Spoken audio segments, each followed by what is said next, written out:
At 0542, the first rays of morning pushed over the jagged skyline of eastern Afghanistan, casting muted gold across the dust-covered structures of Forward Operating Base Sentinel. The outpost stirred with the rhythm of routine. Distant thuds from the mortar pit echoed softly as day crew cycled in. Engines turned over. Boots stomped, and generators hummed in chorus. Inside the comms bunker, Staff Sergeant Emma Carter adjusted her headset and rechecked her terminal sync with the satellite feed. She wore the same faded OCP uniform as everyone else, but somehow she always blended into the background. Her hands moved quickly across the keyboard as she logged call signs, confirmed frequencies, and listened for the first early patrol checks. To the rest of the base, she was just the quiet one in comms. Few noticed how smoothly everything ran because of her. Emma had learned long ago that precision was protection. When she keyed a transmission, she spoke clearly, cleanly, without needing to repeat herself. Her tone was always steady. No drama. No chatter. That calm voice had brought dozens of patrols back over the last 6 months. And still, half the officers barely remembered her name. By 0710, she had already coordinated an equipment drop to Outpost Glacier, monitored 3 convoy departures, and confirmed UAV clearance over the Korengal Valley. She sipped lukewarm coffee and reviewed weather overlays. A low-pressure cell hovered over their northern sector. Could shift west. I could mean trouble. She noted it quietly, tagging the file. Someone might look at it, or not. She had tried once, early on, to speak up in a morning briefing. Just a heads up about road saturation near a village that had seen recent movement. The lieutenant had smiled without listening. The next day, an MRAP threw a wheel into a canal, nearly flipping. After that, she kept most things to herself unless absolutely necessary. The radio room sat just off the main operations tent, half buried in concrete blast walls and thick sandbags. Emma preferred it that way. She didn't crave the attention others seemed to. She just wanted things done right. The walls were lined with black equipment racks humming with heat. Her workstation, tucked in the far corner, held a multi-channel Harris radio set, a ruggedized laptop, a scratched metal coffee mug, and a photo taped to the console. A dog-eared picture of her and her brother during basic training. He hadn't made it past his second deployment. A pair of junior specialists passed behind her station, laughing about a failed inspection. One nudged the other to be quiet, whispering that Carter was always listening. She didn't flinch. That sort of reputation was fine. Let them think she was cold. It was easier than explaining that she heard everything because someone had to. At 0900, a staff officer dropped by with a last-minute change in call signs for a recon team pushing into the valley. He handed her a handwritten note and left without a word. She made the adjustments and updated the maps. No acknowledgement needed. She was used to silence. Later that morning, while configuring a signal repeater relay for the drone team, she caught a fluctuation on one of the encrypted channels. It was brief, almost like a ghost pulse. She tracked it for another minute. Logging coordinates. Rechecking the spectrum. Could be interference. Could be nothing. She marked the timestamp and moved on. Across the tarmac, a Blackhawk lifted in a haze of rotor wash. Emma watched it for a moment through the bunker window. Its tail dipped slightly as it banked north, blades chopping the air like clockwork. The wind carried dust in sheets, curling around the base and into every crack of concrete and canvas. She pulled her sleeves tighter. By 10:35, Emma had answered 37 calls, redirected 2 medevacs, and updated 3 units on enemy chatter in the southern ridgeline. None of it made the daily report. None of it needed to. That was the job. Stay ahead of trouble. Keep things running. And stay invisible while doing it. Most of the men and women at FOB Sentinel didn't know her story. They didn't know she had once flown into hot zones, patching arterial bleeds in Black Hawk cargo bays while rounds pinged off the frame. They didn't ask why she transferred to comms. And she never told them. Not because she was ashamed, because it didn't matter.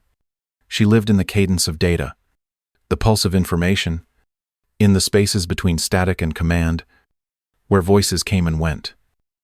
Some steady, some screaming, some never coming back at all. That was where she worked. That was where she kept people alive.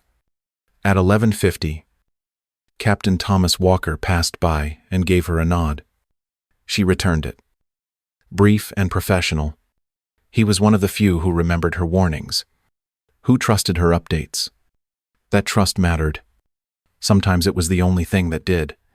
The rest of the day would bring more chatter, more shifts, more background noise.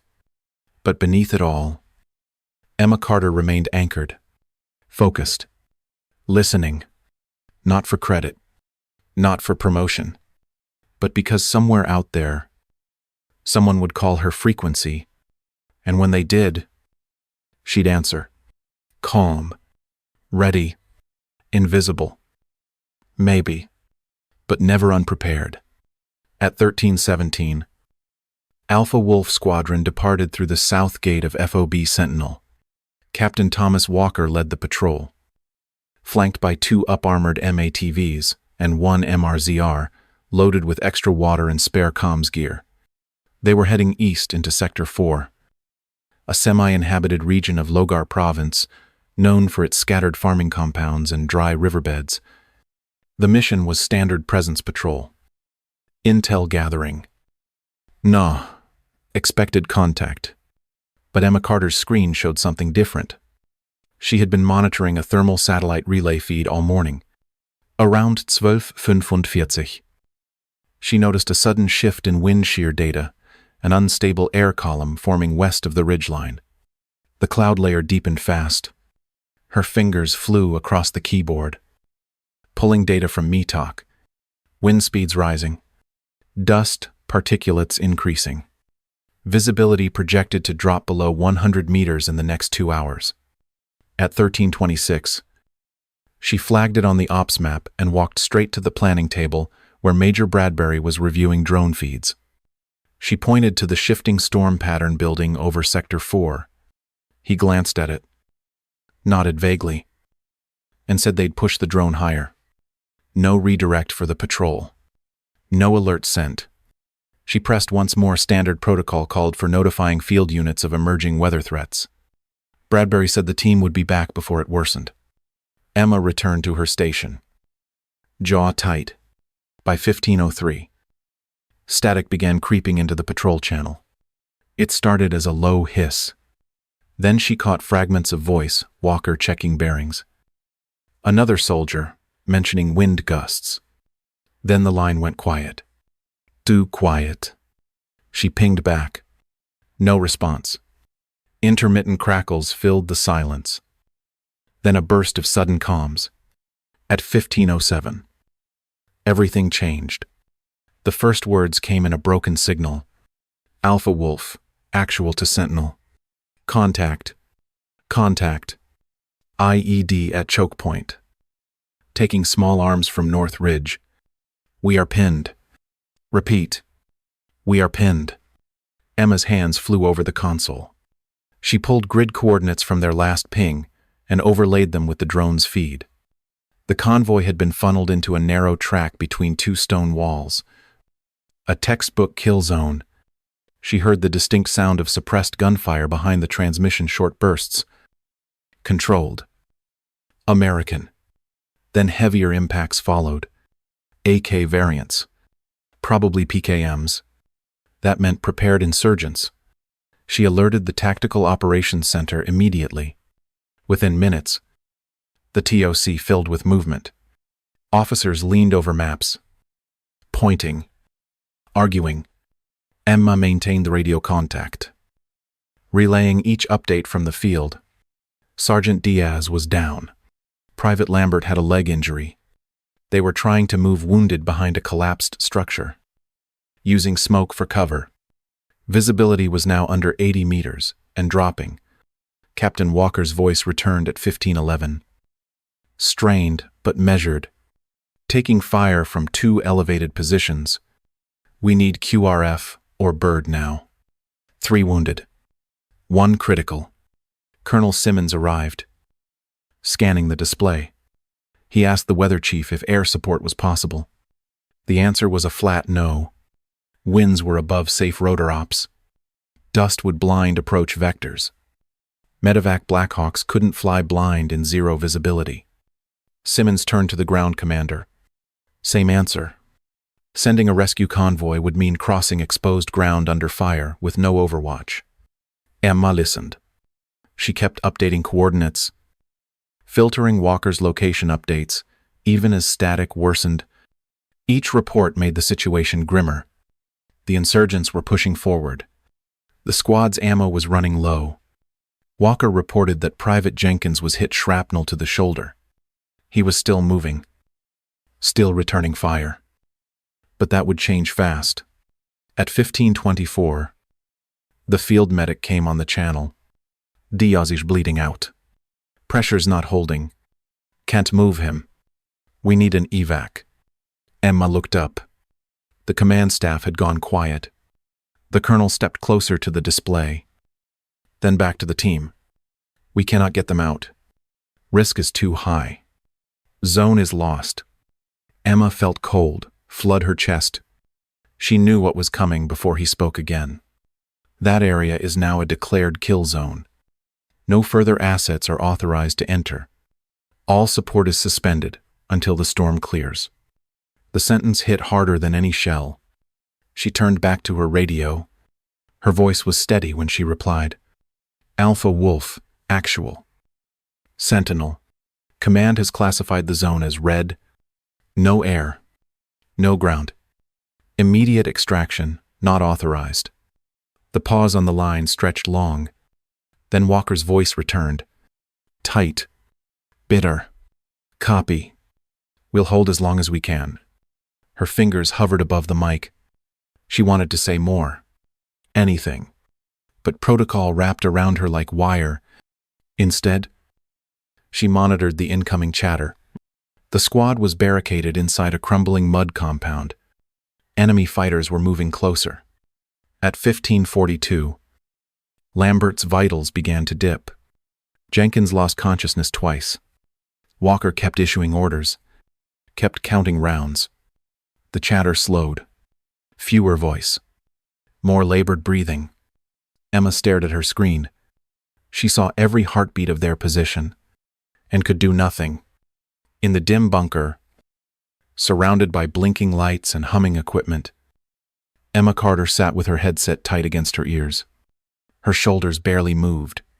But inside, something broke. This wasn't a failed mission. It was abandonment. The kind that echoes. Outside, the storm thickened. Inside, a voice crackled faintly through the radio. Not gonna make it another hour. Anyone copy? Please. Copy. At 1546, the operations center had gone cold. The earlier flurry of movement gave way to silence. Not from peace, but paralysis. Maps still glowed on the screens. Red markers blinking where Walker's squad had last transmitted. Emma stood quietly at her console, headset in place, listening for any shift in the squad's status while the brass decided how to respond to the situation unraveling beyond the wire. Colonel Simmons crossed his arms and stared hard at the digital display. Captain Warren, the air operations officer, confirmed again that Rotary Wing was grounded. No Chinooks. No Apaches. Dust density was lethal for rotor systems. The visibility in Sector 4 had dropped below 50 meters. Even UAVs were struggling to hold feed. The storm was peaking, and Walker's squad was still out there. Major Bradbury pulled up satellite overlays and pointed to thermal clusters. Hostile movement had increased. 3 groups, possibly 20 fighters, were converging on the village. One appeared to be flanking south. The enemy had coordinated this. They knew American reinforcements would be slow in this weather. They knew patience could finish what explosives hadn't. Simmons spoke at last. Voice firm. No rescue is authorized. The risk to any QRF unit is too high. We're not losing another team, trying to pull back 7 already lost. Emma clenched her jaw. 7 already lost. Her headset buzzed with static again. Then the broken voice of Captain Walker broke through. Echo base. We're holding the east wall. Multiple wounded. Out of morphine. Dios is bad. If air's out, send ground. Anything. The room didn't respond. Simmons nodded to Emma. Relay the directive. Heffing us whole. Then she keyed the mic with steady hands. Alpha Wolf, actual. Echo base. Command has declared Sector 4 non-viable. All rescue operations are suspended. You are advised to hold position. Repeat. No extraction authorized at this time. There was a long silence. Then Walker came back on. Say again. Echo. Did you just say we're abandoned? Emma closed her eyes. Her voice didn't shake. But it felt like something inside her had been hollowed out. Sector is designated a kill zone. Command cannot authorize air or ground entry until conditions change. His reply was quiet. Almost too quiet to catch. Understood. We'll hold. Tell command. We'll need a miracle. The line went still. Emma's throat tightened. She turned away from the center display, staring blankly at her station. Her screen showed movement, static overlays, faint pulses of life beyond the wall. She could still hear them. Jenkins whispering. Walker directing triage. The medic counting bandages. A grunt of pain when someone shifted. These weren't data points. They were men. She knew their voices by tone alone. She knew where each one sat inside that village. At 1612, an argument broke out across the room. Captain Monroe from logistics questioned the call. He wasn't the only one. A young lieutenant started to speak, then stopped when Simmons raised a hand. This is not up for debate. We cannot risk more lives. Orders stand. Emma turned her chair slowly. Not to face them, but to track the drone signal still managing intermittent visual. The compound where Alpha Wolf had taken shelter was collapsing. The walls wouldn't hold. The storm had masked their retreat, but it also blocked any hope of airlift. Each flicker of radio feed became harder to interpret. Diaz was slipping. Emma could hear it in the way Walker spoke. In the silence that followed every update, Lambert's vitals had gone soft. Jenkins was now non-responsive. Ammo counts were dropping. Enemy fire hadn't stopped. They were still being probed. At 16:30, Simmons made it official. He left the room. Decision made. His officers behind him. A legal call. A command decision. In Emma's headset, the squad's pain hadn't ended. Walker hadn't stopped transmitting. Echo base. If anyone's still on frequency, we've got 3 critical. I won't leave them, but we need options. Her fingers rested over the push-to-talk key. She didn't answer. Inside the bunker, alone now, except for a junior specialist 2 desks down. Emma sat frozen. She heard the words without reacting. It was like standing in a dream where screams couldn't reach your mouth. Her headset buzzed with updates from dying men, and she was the only one left to hear them. At 16:45, she removed the headset. The moment her hands dropped, the room felt louder. Too loud.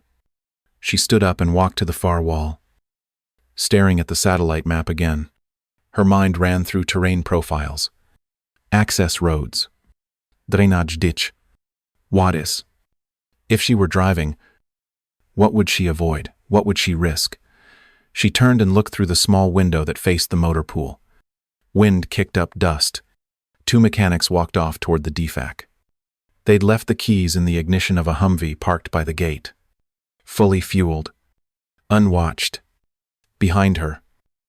The radio chirped again. "Anyone copy? Please. We don't have much time. I've got 3 with me. Not gonna make it unless something changes." Emma sat back down and placed the headset gently over her ears. Her voice didn't crack. Her heart did. She keyed the mic. Not to command. Not for protocol. Just to the man on the other end. "Hold position. Alpha Wolf. Help is coming." Then she logged out. Stood. And walked out without another word. At 16:52. Emma Carter walked across the gravel toward the motor pool. The wind pressed dust into her collar and stung her eyes. She kept her gaze low. Steps measured, as if she were headed to maintenance for a routine check. No one questioned her. The Humvee was still there, parked at the edge. Engine cold. The key dangling in the ignition like a silent invitation. She climbed in and closed the door quietly. Inside the cab, the silence felt thicker than the storm outside. Her hands moved with practiced control. She popped open the access panel beneath the dash, pulled the GPS module, and set it on the floor. A few wires disconnected. The tracker went dark. Anyone watching would see the vehicle go offline. Routine glitch. They'd assume. Happens in storms. This wasn't the first time she'd been inside a Humvee alone, but it had been years since she rode one into danger. Emma's reassignment had come after a hot landing zone outside Marja. The Medevik bird took small arms fire while she worked on a casualty midair. She stabilized the man, but caught shrapnel near her collarbone when the Black Hawk banked hard to evade RPG fire. It wasn't a career-ending injury. Not officially. But it was enough for her CO to suggest a shift. Something keyed her. Safer. Comms was supposed to be a placeholder. Something she could do without getting shot at. But Emma never forgot the sound of a man gasping through a punctured lung. Never forgot how it felt to dig into flesh for a bleeder with 3 minutes left on the clock. She carried that knowledge with her. Kept her IFAC stocked. Kept her trauma gloves close. Just in case.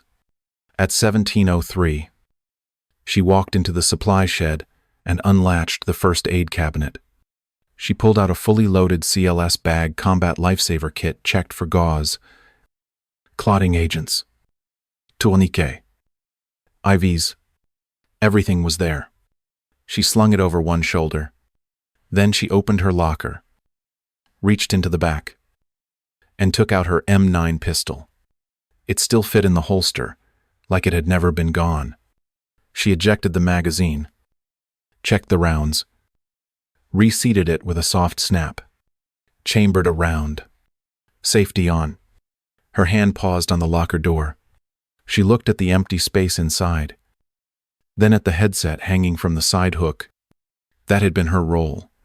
The voice in the background, the safe voice, but not today. She pulled a map from the command annex's printer and folded it tight. She already knew the route. She had plotted every patrol across Sector 4 for months. She knew which wadis usually held mines, which bridges were weak, which hilltops insurgents liked to watch from. She didn't need GPS to guide her. She had the terrain etched in her head. The sun had dipped behind the mountains when she stepped back outside. The wind howled harder now, visibility shrinking fast. A few figures near the barracks turned as she passed but didn't stop her. A staff sergeant with a med bag and a weapon didn't look out of place in a storm, especially not when moving with purpose. At 17:14, she slid behind the wheel of the Humvee, turned the key, and brought the diesel engine to life. It rumbled beneath her like a promise. She adjusted the mirrors, tapped the dashboard once, and rolled toward the gate. This wasn't a dramatic choice. It wasn't reckless either. It was the only thing that made sense. There were men bleeding out because command couldn't reach them. But she could. She passed the security checkpoint during shift change. The guards were mid-handoff. One waved her through. She didn't speed up, didn't look back. Once outside the wire, the wind hit harder. Sand whipped across the windshield in erratic waves. She turned on the wipers, but they only smeared grit. She navigated by memory, avoided the main road and hugged the lower terrain, slipped between low ridgelines where insurgents were less likely to post overwatch. At 1728, she crested a small bluff and caught a glimpse of the smoke plume. It rose like a faint ribbon above the storm line. That had to be Walker's position. She checked her speed and shifted gears. The Humvee groaned but held steady. Emma Carter had not come to Afghanistan to sit behind a desk, and she hadn't forgotten what it meant to move toward the wounded instead of away. This wasn't her first rescue. It just might be her last. At 1735, Emma's Humvee rolled east across uneven dirt, the tires grinding over loose rock and sand. The storm clawed at the vehicle like a living thing. Visibility dropped below 20 meters. Wind screamed through the gaps in the frame. Every few minutes, she slowed to listen. Nothing but static and the low churn of the diesel engine. No gunfire yet. No sign of enemy patrols. Not yet. She drove without lights, trusting instinct and terrain memory. The route bent south around a dry wadi, then hooked through a notch between two hills. That stretch was risky. Known ambush ground. She shifted the vehicle into a lower gear and crawled forward, hugging the inside edge. If they were watching, they'd expect headlights. They'd expect a column, not a lone vehicle slinking through storm and shadow. At 1749, she heard the first pop of rifle fire. It echoed faintly, muted by wind and distance. Then another burst, sharper, more distinct. She was close. She killed the engine 200 meters outside the village. The Humvee's brakes hissed as it settled behind a crumbled wall, half collapsed from previous shelling. She checked her sidearm, pulled the CLS kit tight against her shoulder, opened the door and dropped into the sand. She crouched low, moving between broken stone and debris. The village was little more than scattered mud brick huts and toppled walls. One roof burned slow in the wind. Black smoke curled against the gray sky. She used it as a landmark. At 1757, her radio hissed to life again. Walker's voice came through. Clipped. Tired. Still here. East building. Second floor's gone. Lambert's not responsive. Diaz is barely conscious. Ammo low. Emma keyed her mic low. I see the smoke. I'm 1 minute out. Stay low. Don't move. She broke into a low run, weaving between cover. Two insurgents crossed her path 50 meters ahead. She froze behind a collapsed archway, waited for their shadows to disappear. Her boots sank into ash and sand as she sprinted the final stretch. Inside the building, the smell hit first. Blood, dust, burned cloth. She stepped through the broken doorway, rifle raised. 7 eyes turned to her, wide with disbelief. Walker sat propped against a wall, his arm in a field dressing stained dark. Torres and Jenkins crouched nearby, weapons half lowered. Diaz lay in the corner, pale and barely breathing. Lambert was slumped, unresponsive. Johnson moaned quietly, leg twisted, bone showing through his pants. Walker stared. His voice rasped. Emma, what the hell? She dropped to one knee beside Diaz. No time. Help me move him. Then Johnson. She worked quickly. Opened the CLS pack. Gauze. Combat gauze. Chest seals. IV line. She packed Diaz's abdominal wound first, pressing deep until his breathing steadied. Then sealed a side puncture she hadn't seen in the report. Johnson needed a splint. She fashioned it from part of a shattered rifle stock, and her belt, checked his airway, gave him a light dose of morphine, enough to keep him from screaming when they moved. She glanced at Lambert. "Gone," she whispered. Walker nodded once. "Face unriadable." The Humvee 200 out. "Covered. We carry them now. No other window." They moved fast. Torres and Jenkins carried Diaz. Walker helped with Johnson. Limping but upright, Emma covered their flank. They moved through a side exit, avoiding the street where she'd seen fighters. The storm covered their footsteps. Masking sound. The sky pressed low, filled with grit. At 1812, they reached the Humvee. "Get them in," Emma said, voice sharp. "I'll take the criticals. You two stay with Walker. You're going back." Her eyes didn't waver. "There's one more in there. I'm not leaving him." Torres opened the rear. They lifted Diaz first. Then Johnson. Both were strapped down with what supplies she had. She tossed in the kit, then climbed in and turned the engine over. Walker looked at her through the open door. "You came alone." "Why?" "Because no one else would. Because they left you." "I didn't." The Humvee shifted into gear. She turned the wheel hard and pulled onto the pack trail heading west. Dust and smoke swallowed the vehicle within seconds. Behind them, the storm raged. Ahead, base was 30 minutes away. If the wheels held, if the enemy didn't catch up, if the storm didn't swallow them whole, but Emma Carter didn't deal in if. She just drove. At 1817, the Humvee lurched westward through the storm. The windshield streaked with sand and grime. Emma gripped the wheel tightly. Eyes narrowed to slits. Barely able to see past the hood. Behind her, Diaz moaned softly. Johnson lay motionless. A faint rise in his chest, the only sign he was still hanging on. The engine growled beneath her boots. Loud and steady. It was the only sound she trusted. The storm gave them cover, but it also concealed threats. At 1824, the road narrowed through a small choke point between two eroded hills. Emma's gut twisted. She eased off the gas. The terrain was too convenient, too tight. She cut left, off the trail, hugging the base of a ridge. The Humvee tilted sideways briefly, suspension groaning. She kept her foot light, her pace steady. Then came the flash. At 1826, an RPG struck 20 feet to her right, sending a plume of dirt and fire skyward. The Humvee rocked sideways, tires scrabbling for grip. She countered instinct, letting off the brakes to power through the blast radius. Shrapnel pinged against the armor.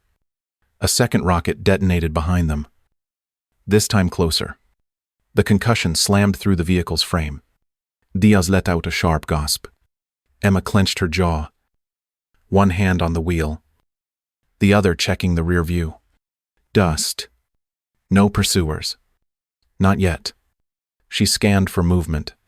Shapes flickered in the periphery, half glimpsed through the storm. Too far for reflex. Too erratic for a chase. They were being watched, not followed. Not yet. At 1830, she broke clear of the ridgeline and opened up the throttle. The Humvee surged forward, bouncing hard across uneven ground. She avoided the main road, opting instead for a narrow creek bed she knew ran southwest. It would slow her down, but it would also mask her signature. Diaz faded in and out behind her. Johnson didn't stir. Every jolt of the road felt like a test. One wrong move, one missed curve, and they wouldn't make it. At 1842, the outer perimeter of FOB Sentinel came into view through the haze. The base's south gate was already opening. Medics waited just inside, stretchers at the ready. Quick reaction force soldiers took position at the barricades. Weapons up. Emma didn't slow until the vehicle skidded into the lot. She slammed the Humvee into park and jumped out. 3 critical. She shouted. Diaz. Abdominal bleed. Johnson. Femur compound. Jenkins. Shoulder. Stable for now. The medics swarmed the vehicle. Emma moved to help lift Johnson, but was waved off. A captain from the medical corps caught her arm. You're bleeding, he said. It's not mine. At 1848, as the chaos unfolded around her, Colonel Simmons appeared. His jaw was tight, eyes locked on her. 2 MPs flanked him. They weren't holding weapons. Yet, Sergeant Carter, you are under investigation for unauthorized departure, equipment theft, and direct insubordination. You are to be detained immediately. She stood still, dust-covered, face streaked with sweat. Her hands hung loose at her sides. I brought them back. That wasn't the order, he said. No. See ya. It wasn't. Simmons opened his mouth to reply, but the base gate clanged open again behind them. A second Humvee approached. This one manned by the QRF squad. Behind it, a taller figure stepped through the dust. General Chambers. He'd arrived that morning, visiting brass, touring combat readiness. He stopped as he caught sight of Emma and the wounded. He took it all in. The condition of the vehicle, the blood, the torn gear, and the men who, minutes ago, were presumed lost. General. Simmons began.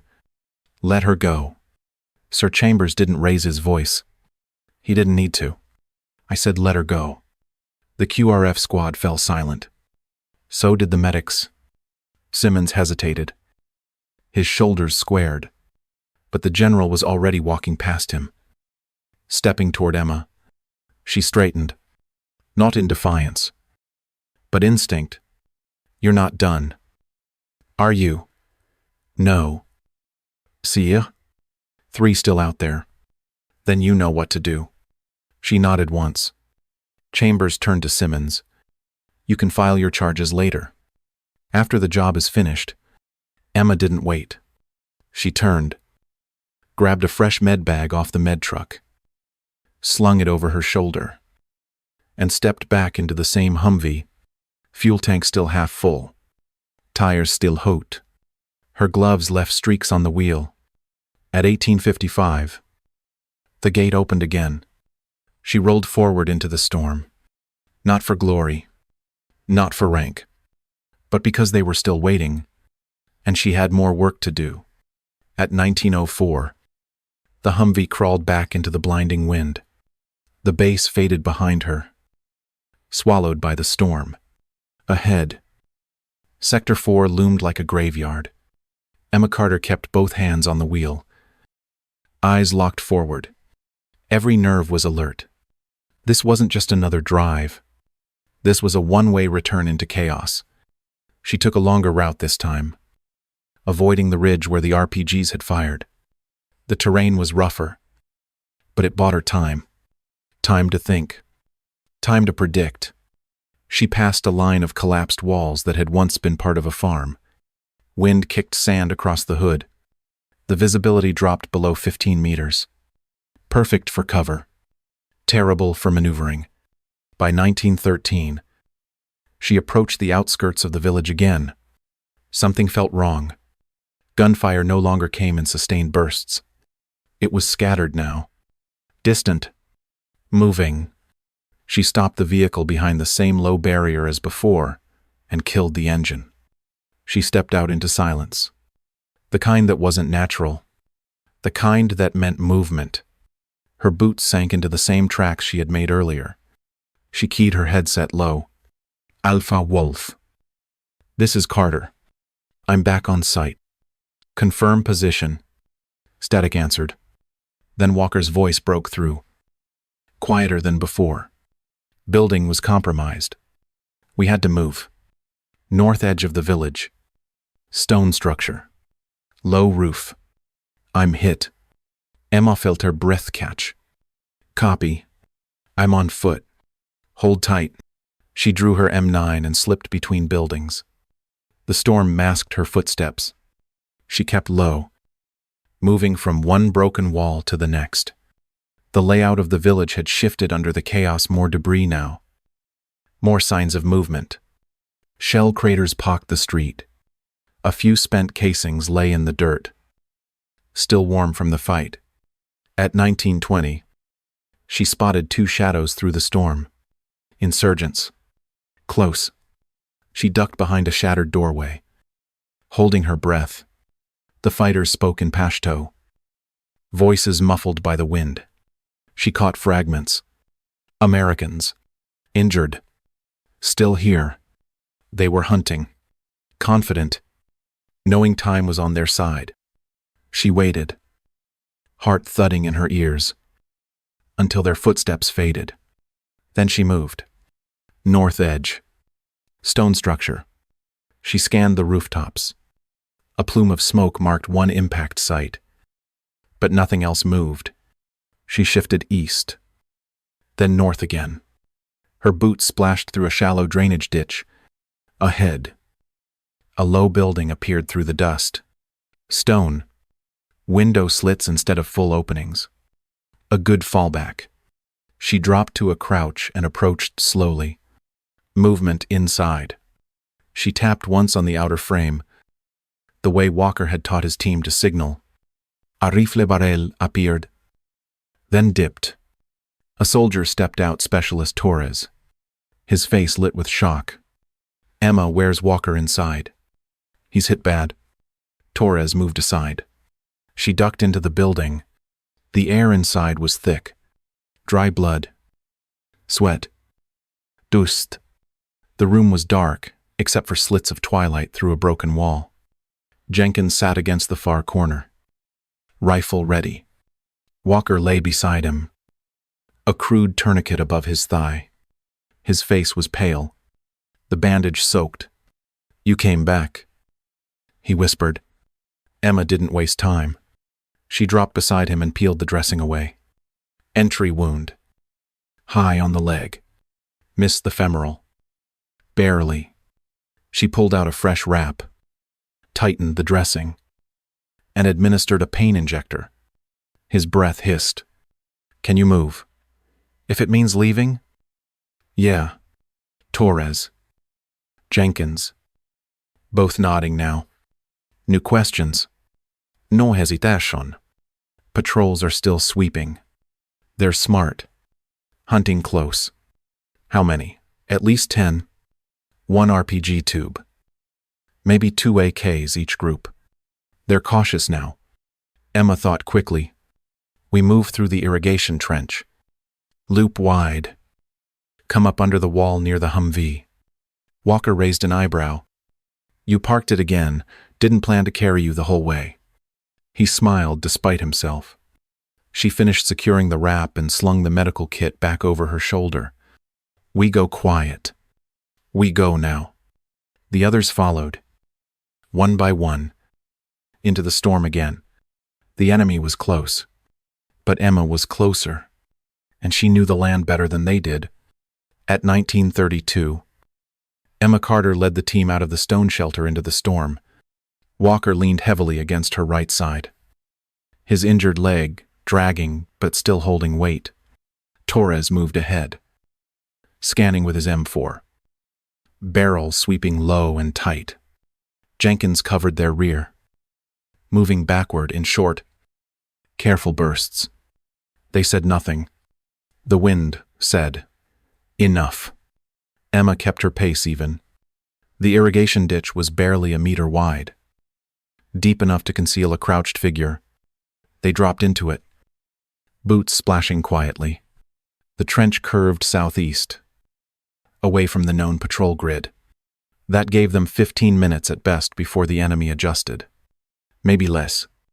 At 1937, they passed a cluster of debris-burned carts, broken walls, a goat carcass stiff from earlier fire.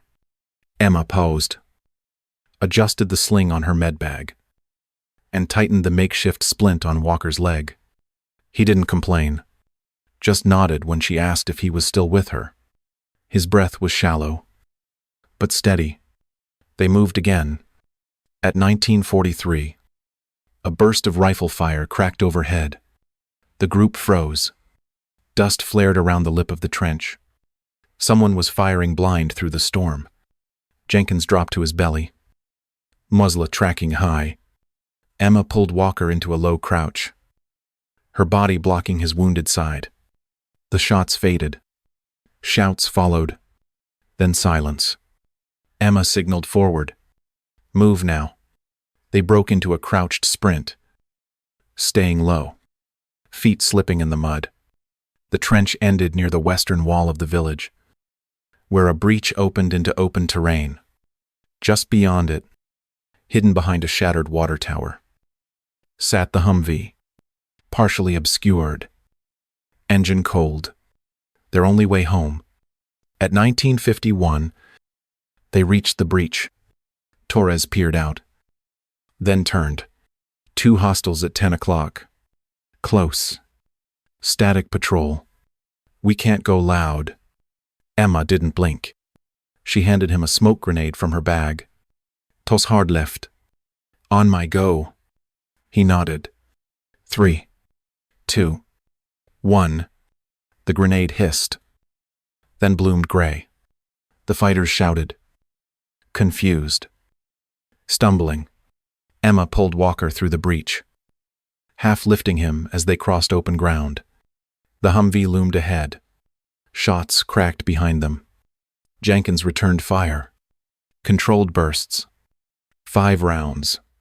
6. No waste. At 1956, they reached the vehicle. Torres yanked open the rear door.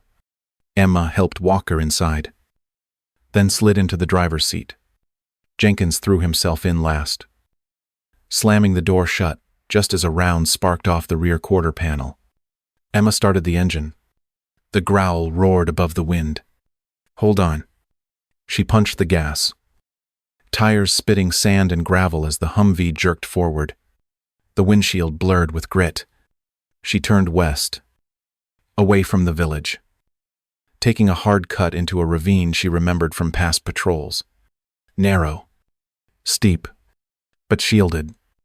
At 20:02, an RPG whistled overhead and detonated into the ridge behind them. The concussion rattled the cabin.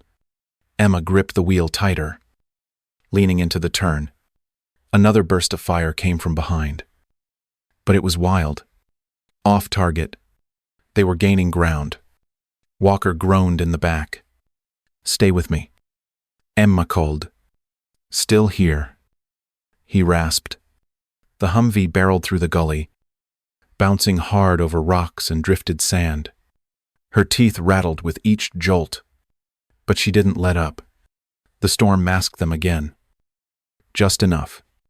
At 2011, the perimeter lights of FOB Sentinel cut through the haze. She keyed the radio. Sentinel. This is Carter. 1 Humvee inbound. 2 wounded. Request gate open and medical on standby. A pause. Copy.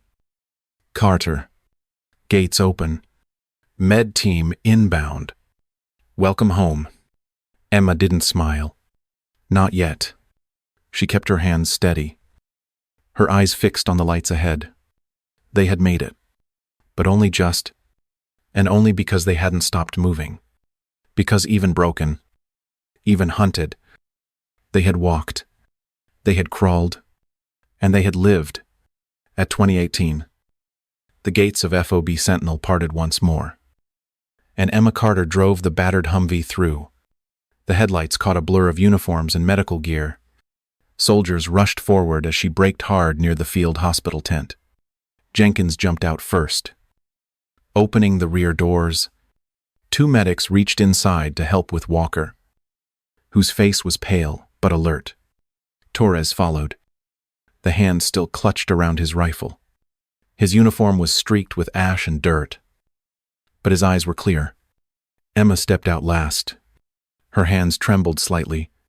The adrenaline had faded. The fatigue had not. A medic reached for her elbow, but she waved him off. Check Walker first. Around them. The compound buzzed. Radios chattered. Stretchers rolled. But attention quickly shifted as Colonel Simmons approached from the main TOC. 2 MPs behind him. His face was unreadable. His voice was not. Sergeant Carter, you have defied direct orders. You abandoned your post, disabled tracking systems, and unlawfully re-entered a designated kill zone. Emma didn't flinch. Yes. Sire. I did. He stepped closer. This base functions on discipline. Sergeant. Protocol. Structure. Your actions may have compromised. That's enough. The voice didn't come from Simmons. It came from behind him. General Chambers stepped forward, his boots crunching against the gravel. He looked at Emma, then turned his gaze to the men being treated beside the vehicle. Walker lifted his hand in a tired salute. Chambers nodded once before turning back to Simmons. She brought them back. Every last one. Simmons stiffened. That doesn't change. It changes everything. The general said. He stepped directly in front of Emma. What you did was outside every rule I've written, every protocol I've approved. And it was the right thing. Emma held her breath. Her uniform was soaked with sweat and blood, not her own. Her sidearm still weighed on her hip. She said nothing. Chambers raised his hand and brought it to a crisp salute. Staff Sergeant Carter, you have demonstrated the highest standard of duty and courage. When others followed policy, you followed purpose, and we leave no one behind. The base fell silent. For a moment, it was just wind and the hum of generators. Then one by one, soldiers came to attention. Torres saluted. Jenkins did too. The medics paused their work, hands at their foreheads. From the far side of the gate, even the QRF squad followed. Simmons looked around, his jaw set tight. Then, slowly, reluctantly, he raised his own hand. Emma didn't cry, but something inside her shifted. She had broken rules. She had defied orders. And now, standing on the dirt in front of a Humvee that should have never returned, she understood something deeper than obedience. This wasn't about rank. It wasn't about defiance. It was about what mattered when everything else fell apart. Walker caught her eye as the medics loaded him onto a stretcher. His voice was hoarse but steady. I told you we'd make it back. Emma smiled for the first time that day. Only because we walked through hell to do it. At 09:00 sharp, the parade field at Fob Sentinel stood in still formation. Rows of soldiers in dress uniforms watched as General Chambers stepped up to the podium. The sun cast a pale gold over the flagpole. No music, no speeches, just the quiet weight of recognition. Staff Sergeant Emma Carter stood front and center. Her uniform was clean but didn't quite hide the scarring on her left hand. She kept her gaze forward, shoulders squared. As Chambers approached with the small velvet box in hand, for conspicuous gallantry, the citation read, for courage beyond expectation, for bringing 7 soldiers home from an impossible position, for choosing to act when no one else would. Chambers pinned the silver star on her chest. Emma didn't blink. She saluted, accepted the handshake, then stepped back into the formation, metal glinting softly under the morning light. She hadn't done it for this, but she didn't refuse it either. 3 weeks later, she stood inside the comms classroom. The whiteboard behind her was filled with radio frequency charts and call sign breakdowns. Recruits sat straight, pens ready, eyes wide. Emma didn't lecture. She told them what mattered. It's not just about relaying orders. She said, it's about what those orders mean. What you do when the lines go quiet. When you're the last voice someone hears. She let that hang for a moment. The headset doesn't just carry sound. It carries trust. The room stayed quiet. No one wrote. They just listened. After class, she walked the perimeter road alone. The sky was softer now. Fewer birds. But no gunfire. The compound had settled into its rhythm again. Troops rotated. Weather cooled. But she moved slower these days. Not from injury, from understanding.